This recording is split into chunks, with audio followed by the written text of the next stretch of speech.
So to bow is to give up our dualistic ideas. And to give up our dualistic ideas, to me, it means we're giving up our attachment to our dualistic idea of ourself as being a separate self with our own being separate from others, separate from other human beings and other beings.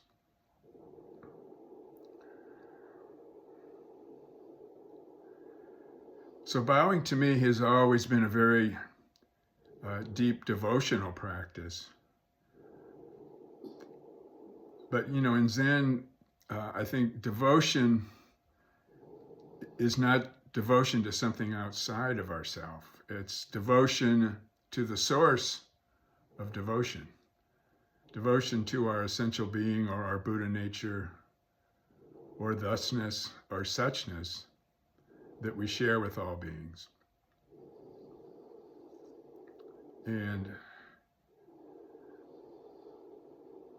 this Buddha nature, it's not perceivable or describable. But in Zen, we have a very deep devotion to living the question of what am I? What is this separate self? So, instead of being devoted to something outside ourselves, which other, religions seem to sometimes be,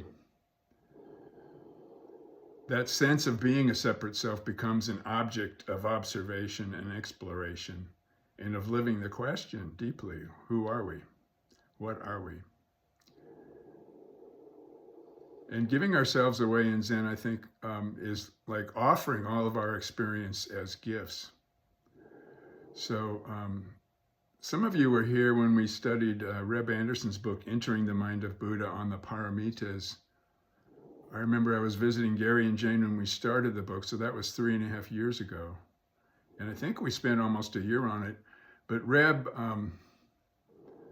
is he was a very devoted student of Suzuki Roshi and was one of his first students, but Suzuki Roshi died before he could give Reb Dharma transmission. But Reb has always deeply followed in a very devoted way the spirit of the teaching of Suzuki Roshi. So I was going to read something about his book from the Paramitas and the issue of giving ourselves away. He said, "The moment we notice bliss in our meditation, we have an opportunity to generously give the bliss away. When we do, we may notice that we have also given away the sense of someone who is giving it away. When we say bye-bye bliss, we may also see the imagination of an independent self going bye-bye also. Giving away the bliss and the sense of an independent self perfects our concentration, perfects our meditation. And in this way, our concentration becomes united with wisdom, becomes most intimate in the deepest way with wisdom." And so bowing is a unique opportunity to do this.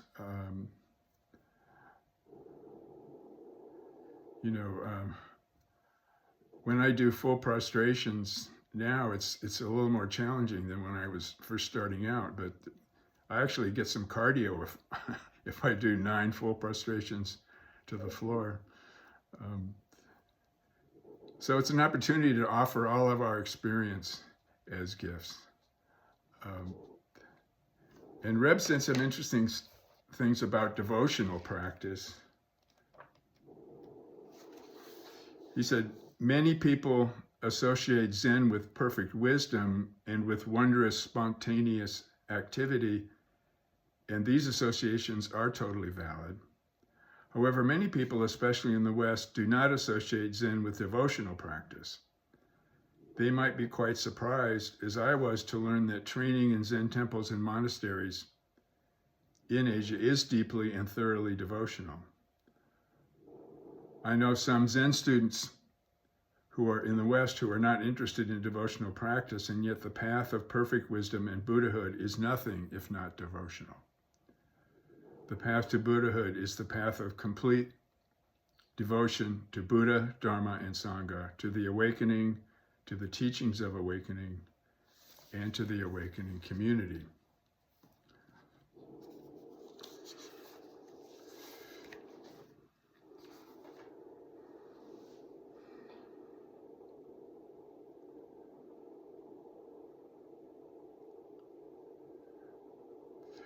So I was taught in bowing, when you touch your head to the floor and then you have your elbows touch the floor and you lift your forearms with your palms outstretched. I was taught early on that that's kind of like lifting the feet of Buddha. And someone told me that Kapila Roshi said it's also, bowing is also kind of lowering the mast of ego. To me, lately, after studying Reb's book, I think of it as when we lift the forearms with our palms, it's like a physical offering, like we're offering ourselves, offering all of our experience as a gift for the welfare of all beings. And we're kind of becoming aware, we're not really opening a channel, but we're becoming aware of the open, most intimate channel or oneness or transparency of all of our experience to our essential being, to our Buddha nature. In other words, there's an intuitive sense that there is no separation, that the source of devotion is the source of our being. And it is what all of our experience is ultimately made out of. There is no separation. So this realization can become the deepest intimacy with all beings, the recognition of our oneness with all beings. So he says, when you bow to Buddha, have no idea of Buddha. In other words, no idea of Buddha separate from you or others. And we don't grasp at the thoughts of Buddha. We'll be open to the possibility of just being Buddha.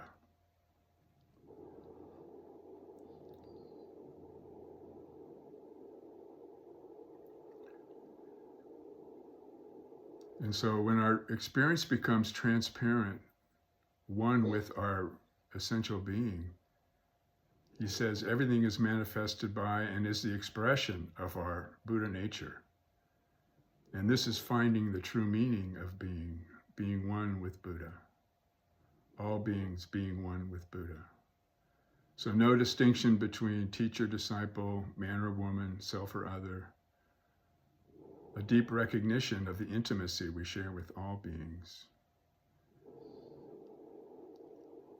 You know, and in Buddha's great enlightenment, when he touched the earth that morning, as the earth as his witness, as the stability of the ground of being, he said, I and all beings together attain the way.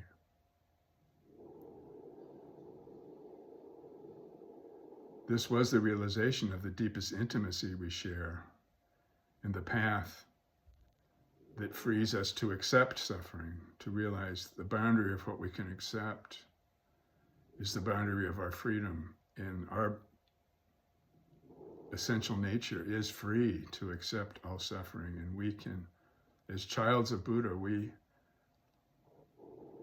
have the virtue by means of our very being to learn to accept suffering and free others from suffering.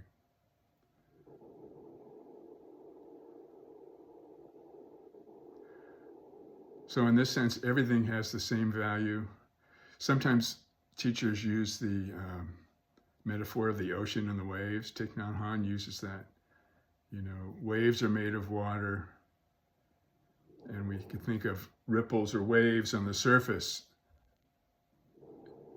as our beings, our ideas of being a separate being. But all the ripples and the waves are made of water. So every experience,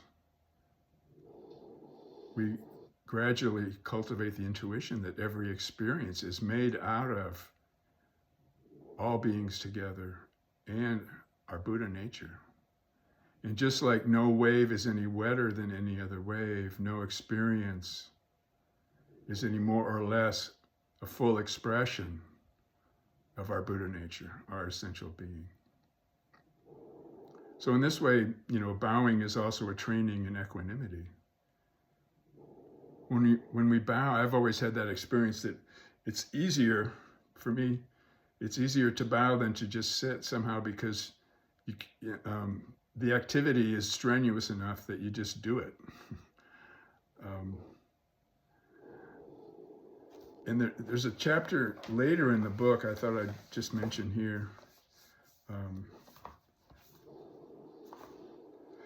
called The Quality of Being. He says, when you do something like bowing, if you fix your mind on the activity with some confidence, the quality of your state of mind is the activity itself.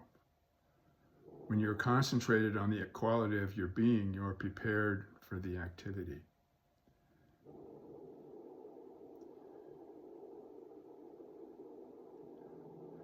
So what Suzuki Roshi means to me, when he says, if you fix your mind on the activity with some confidence, it's confidence in our essential being. In other words, in the process of not grasping at our experience or turning away from it, but just being mindfully present with it. The quality of your state of mind is the activity itself.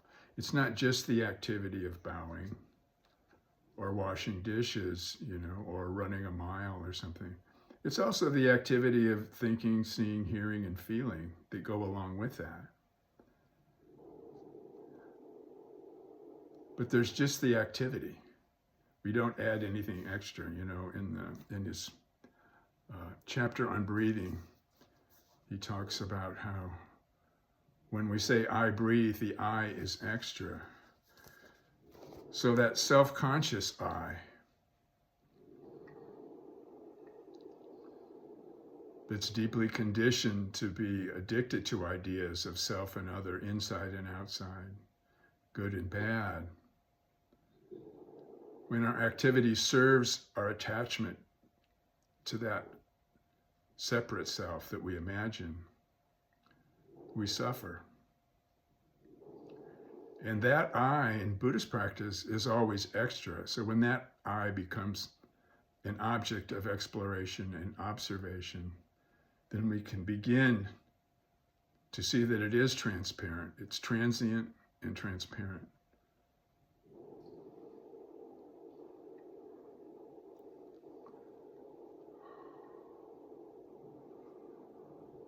So anyway, I'm excited we can continue in this new place and with the spirit of the vows of helping each other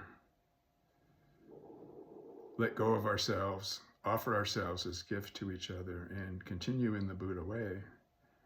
And I think I've talked enough, so let's have some discussion. Thank you.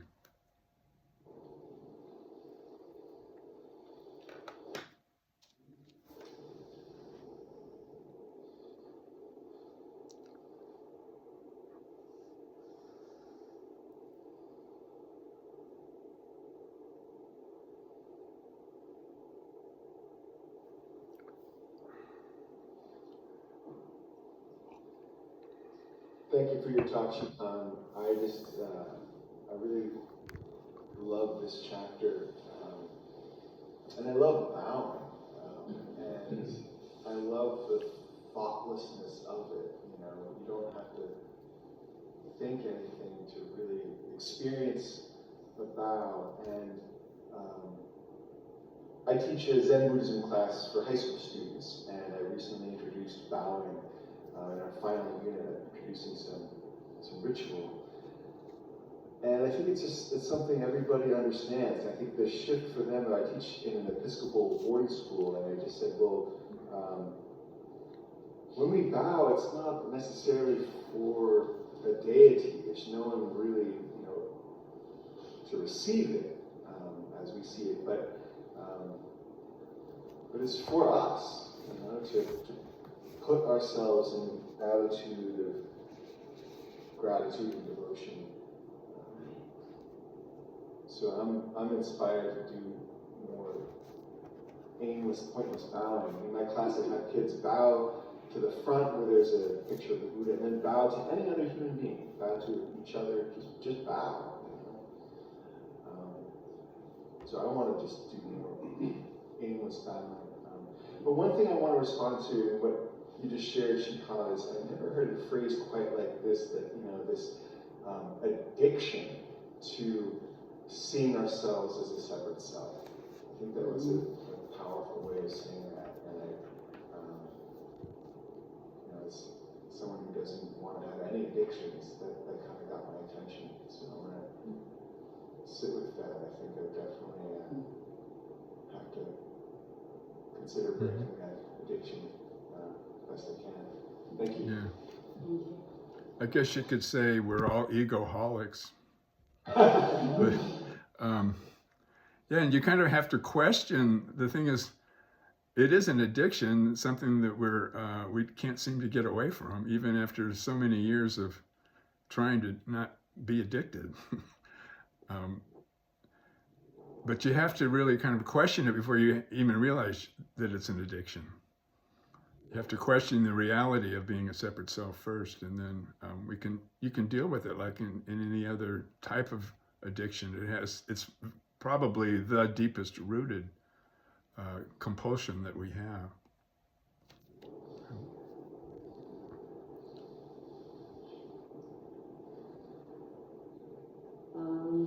Thank you, Shikan, for your talk and for bringing the devotional aspect of practice.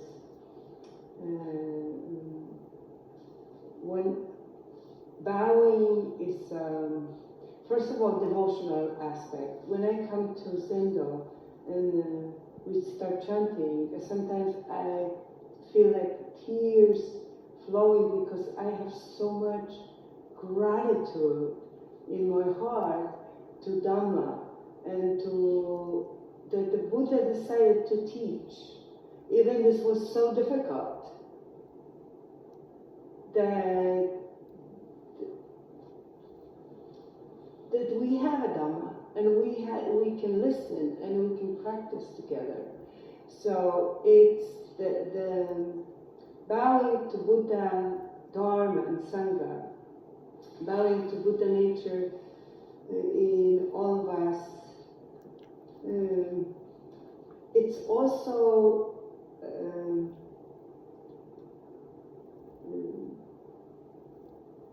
this letting go of this lingering self, which always I use this expression, addiction to self. It was very close to me. And then we got to use the language with this constantly using the me, and the me is a problem. What I am. Now, I remember about the bowing, the Dzogchen, when I started here, and the Dorshi was a teacher, and we were bowing, and the Dzogchen was watching us, and one time he said, "You cannot stand up faster than the teacher." So now I'm always, when I bow and I pee a Gedo, I can stand up. I really like this. Dzogchen was watching always, right? So that's, I will share with the Sangha today. Thank you for practicing together. Thank you for your beautiful sharing. Yeah.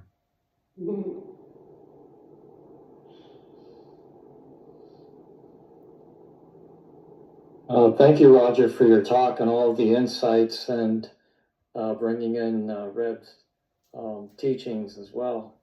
There was something that struck me in that chapter about bowing, that Suzuki was saying that bowing was the same as Zazen, and Zazen is the same as bowing, because ultimately in either activity, you're giving up your sense of separate self and allowing, just the awareness to flow, just being pure awareness.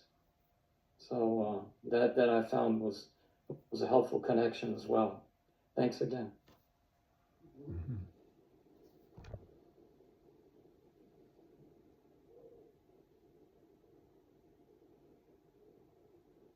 Thank you, Shikan, for your talk. I think the phrase of that bowing is the same as Zazen really struck a nerve with me, because when I sit, I always feel as though I'm sitting.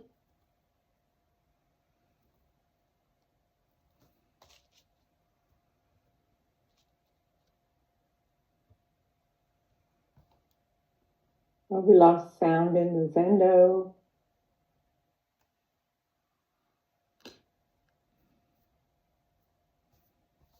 I think we lost a Zendo. They're frozen. Yeah. Maybe we'll get rescued. Mine have disappeared. There's just a big black hole. Hmm. There, they're back. And they're moving. They're back. Could someone unmute Oh yeah, it's the muted now. Zendo, please? We lost your sound.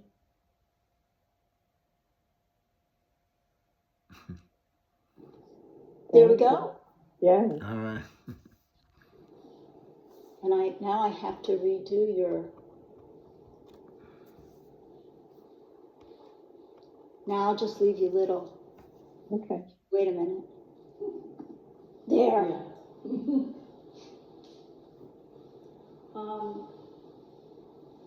So I was saying to Roger that I think bowing can remind us that we really live off the backs of others when we bow. And it also reminds us how the world looks to four-legged animals. You know, cats and dogs, worms. Well, they don't have legs, but they're kind of crawly things. And really, in that way, I think bowing unites us with all beings in all of their forms. So this chapter was very meaningful for me. Beautiful. Thank you.